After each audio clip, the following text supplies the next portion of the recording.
Hello everyone, this is the Omoda C9 and we're here to see, is this the luxury SUV that you need? We are. But this is just on a whole new level. Tiggo. This is a performance car after all, so you'd expect it to be a lot more rough in terms of ride. Reactions. Yo! Reviews. Handmade engineering underneath this monster. Messing around. 4 liters of fuel. Eugene, you're paying for this. It's crazy. I'm not gonna have enough. Like, comment, subscribe, enjoy. Okay guys, we're gonna be heading over to the design now of the Omoda C9. But firstly, I want to speak about something that's rather big.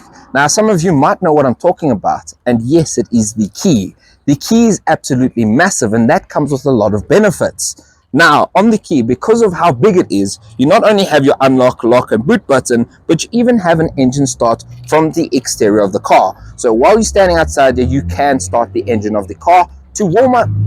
Now, the key is done really nicely. It has some really nice rubbery textures going along everywhere, as well as this really nice, almost like gunmetal gray type of color, as well as some nice screws and even a nice keychain from Omoda. But something else I want to speak about is a really cool feature that this car has standard. The only other car with it standard is actually the Volvo XC60, and that's keyless go or keyless lock and unlock. So actually, if I walk to the car now with my hand not holding the key as such, the car automatically unlocks, releases the door handles, and even has a little light display like some of the really premium Germans do these days. Now, coming to the actual design of the car, I have to say it looks like a really big, mature, grown-up version of the Omoda C5 that is currently on sale. Now, the front grille is very, very Omoda. You can tell the car straight away from the front because of this design that it has. Now you have the big Omoda badging here, which makes the car seem a bit more premium, as well as a large light bar that actually runs across the entirety of the front. Now the bonnet has some really nice bevels and edges, which makes the car look a lot more stern and strong, and a lot more mature once again. Now coming to the side here, you have the little bit of a fake vent, but that's more for aesthetic reasons. You have this really nice light that actually runs across here. And actually, speaking about that light, I have to say, it reminds me a lot of Cadillac. If you go and look at a CT5 or CT4 or even something like an Escalade, a lot of the time, Cadillacs have the simple design of having a light that goes down like such, which makes this car stand out in South Africa because we don't have Cadillac and makes it seem more premium. Now, coming to the side of the car now, it has red brake calipers, which is quite cool, gives a little bit more of a sporty sense, as well as these really, really nice big Omoda wheels, which are on this spec. Now, to the side of the car, everything is done quite streamlined. You have this really nice big silver trim, and underneath there, you can actually see your sensors as well as your cameras, which we will show you once we are inside the car. Now, it's got a really streamlined design, similar to something like an Urus or Sportback from Audi, like a Q3 Sportback or Q5 Sportback. And so it's a little bit of a weird position in terms of its competition, because its main rivals are actually standard-looking SUVs. But nonetheless, this has a really nice finish at the top here, and this design actually suits the car quite well. It makes it look streamlined, long, makes it look longer and bigger than what it is. Now, coming to the rear end, I have to speak about something that stands out again, is this rear backlight, which once again covers the entirety of the rear end of the car, which is something that we have seen to become a norm in the car world at the moment. Another thing is, if you look at this from afar, this really looks like an Audi Q8 backlight, which again, owing to Omoda, they have taken some of the most premium car manufacturers in the world and taken elements of design inside and out and placed it on their car. Now, you do have 4 exhausts, which aren't real, but they are 4 exhausts for aesthetic reasons. And even on the bottom here, you have a weird material, a weird finish, a weird texture, I could say, as well as in here that matches the front end of the car. Similar again to what you see in some of the premium cars. So, what I think about the design, I think the design is really, really nice. It looks efficient, if you were to say, and I don't really have many complaints about it. So, knowing that the design is this good and the exterior is this good, let's see how good the interior is. So guys, you catch us inside the Omoda C9, and off the bat you can definitely tell that they did take elements of different luxury cars. What do I mean by that? By the center console over here, or the center infotainment system, as well as the gauge cluster, that is pretty much out of an Escalade or even an Escalade V, as well as this design over here, very much an Escalade. And also you do get elements of Mercedes-Benz, such as an S-Class with the seat controls over here, as well as the mirror and window controls. And another thing I didn't see is that to unlock the doors, you have to press this little button over here, which is very much BMW 7 Series or BMW i7 Series-esque. One more thing I also wanted to tell you is that the center console over here actually kind of mimics the AMG GT supercar, which was the previous generation, as well as the AMG GT 4-door. That is a very nice element to have. This touch material over here, it is fake, is also on the steering wheel. I do kind of like to have that, even paying this much of a premium in a car. You also do have pedal shifters over here. And obviously, as we always like to say, touch-sensitive buttons are not really the things to have and the things to use, because you don't really know if they're very busy responding to your commands. So rather just get physical touch buttons. So, okay guys, we are now at the rear end of the Omoda C9. And because it is an SUV, or sportback SUV if you were to say, we have to see how practical the car is. So coming to the rear, we've actually put a bunch of Christmas decorations in here, sticking to the theme of a joyous end to the year and a joyful Christmas. We've put the decorations in here also so you can show your wife how practical the Omoda C9 is, and it definitely gets a thumbs up from us. Now, it isn't as practical as something as an XC60 just because of the design of the car, and another problem I might have is that this is quite high. So if your wife or girlfriend or significant other is quite short, it might be a bit of an issue to get things inside of here, but that's not too big of a complaint, to be honest. Now, you can actually lift this back in here, and underneath it you have a spare tire as well as tools in your triangle, and so I must say it is done really nicely. Even the finish inside of here is done extraordinarily well, something that you don't see much of. Much of the time these days for cars in this price range or under, it's just plastic, it's just cheap. Whereas this car has really stepped into that premium segment and looked at all these small things. Okay guys, getting ready to drive. You put the car into drive with the Mercedes stalk, as I've said, and we're actually going to get rolling now. Now what's really nice is this has a really good quality heads-up display. It's really precise, it's really like good quality, I have to say. It feels like something that is really well made, and it makes it really easy because you don't have to be looking down too much when you're driving. You can keep your eyes on the road. Now starting off, I'm going to go over a few pumps here, and as you can see, the car handles it really well. The steering is very light and quite precise as well, and you actually have the ability to adjust that via your infotainment system.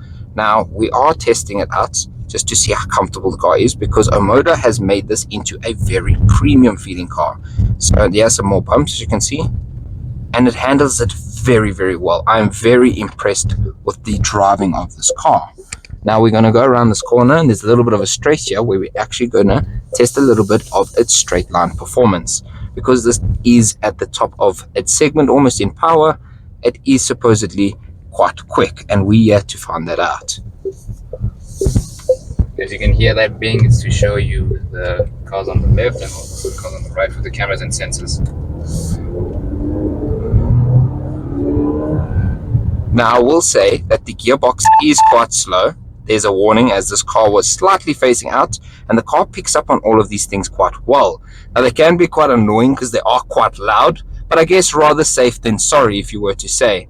I will say that it does lack a bit of torque, especially to something like an X330D or one of the bigger diesels from one of its competitors, or even something from the top of the range of Volvo. But then again, those are all more expensive. Now I do wish this car came with a hybrid power plant, because then it would have more efficient torque, but otherwise it is not too bad. The Chinese haven't been able to develop a gearbox that's as quick as its competitors in terms of the Germans, as the DCT is still a little bit of a delayed gearbox. It has a little bit of delay when you are driving off, and so with that, coupled with its lower torque numbers, it isn't the best. What is good about the car is it is very spacious, very easy to drive. It's very safe in terms of what it warns you of, and the build quality is really good. There's no creaks or rattles when driving around. Now it does have speakers in the headrest as well, which actually play white sounds while you're driving and gives that little bit of an extra quality ride to the vehicle. Okay guys, so now it's my turn to drive the Omoda C9, and off the bat I can tell you this is a very, very big car to drive. It's almost kind of reminding me of the Grand Cherokee that Mateo and I drove a couple months ago, where with the steering wheel it's almost like you're piloting a ship in a way. Yes, I have to agree. Even the shape of it is styled like a ship. And you know, over some bumps over here, the suspension soaks it up very, very well. Again, it's a luxury car. You expect it to be very soft and very supple. Yeah, the car definitely feels a lot more luxurious than something like the new Tiggo one we were in even, as well as the Ford Territory. And top spec of those cars will be the same price as this. Now, I do want to mention some cool things, like if you look over here, you've got some ambient lighting, which actually runs through to the door, as well as pop-up speakers, which are from Sony. Now, they aren't the best, but they aren't the worst, definitely. They are still really, really good. Everything's crisp, everything is nicely made. Now, I will just give it a little bit of gas over here, just to see how it feels like that. There's a lot of delay.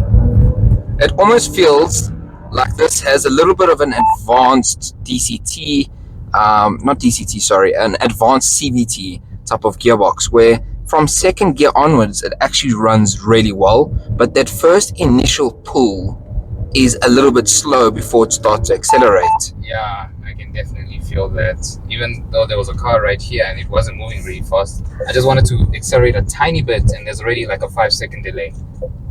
But it's really, really nice. I also do like the heads-up display. It is very, very crisp. You can really see it in your field of view.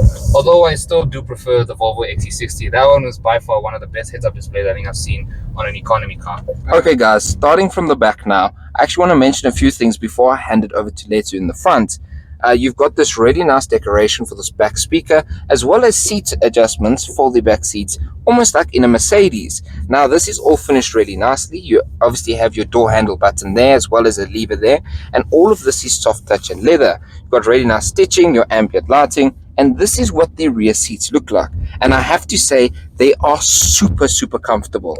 It's as comfortable in the back as it is in the front, and that's a big plus, I must say. One other thing that I want to talk about is, and I know I mentioned earlier on, Eugene and Mateo, is how comfortable the car is. Now, in terms of seating position and whatnot, the car does remember which position a different driver would like. It actually up to 3 different positions. It shows it on the sides, but also here in the entertainment system. And one last thing that I want to mention is with the heads-up display, when the car does actually see the lines in the road and the lanes and everything, it will be able to obviously tell you lane departure and whatnot, but it will also show you through the heads-up display whether there is a car in front of you. It doesn't show the pedestrian over there, but it will obviously show you the lane on the side over there. That's a very nice M8. Yeah, that is my dream car. Really nice. That is one of my dream cars. Car spotting while reviewing. Welcome to our life, That thing guys. sounds amazing. Exactly. Yeah. To think that we saw it in available places. But anyway, what I do want to also talk about is the fact that this car rivals the Ford Territory, which actually is very, very, very close to this. A lot closer than a lot of people would consider or give it. The only issue, though, is that the Territory does not drive as good as this does. No. Now, in terms of delivering power, the Territory is a lot better, and maybe even in terms of gearbox, but in terms of handling, weirdly enough, this car does have a much more comfortable feel about it. It's a much more comfortable car, so it does feel a lot more luxurious. Is it as luxurious as a Volvo XC60 though?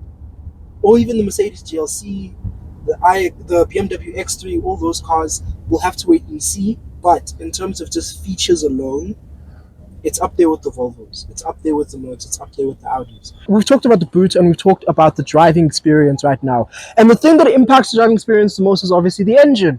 This engine produces 194 kilowatts of power.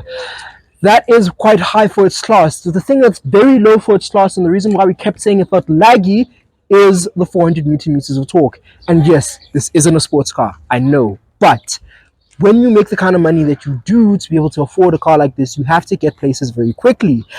And its other rivals have a lot more torque, which means you are able to overtake people a lot faster. Sure, this car might have a higher top speed, but again, we don't know that because Omoda doesn't quote top speed, nor does it quote a 0 to 100 time. So it might actually also be very slow in 0 to 100. The other thing you have to be cognizant of, it drinks a lot.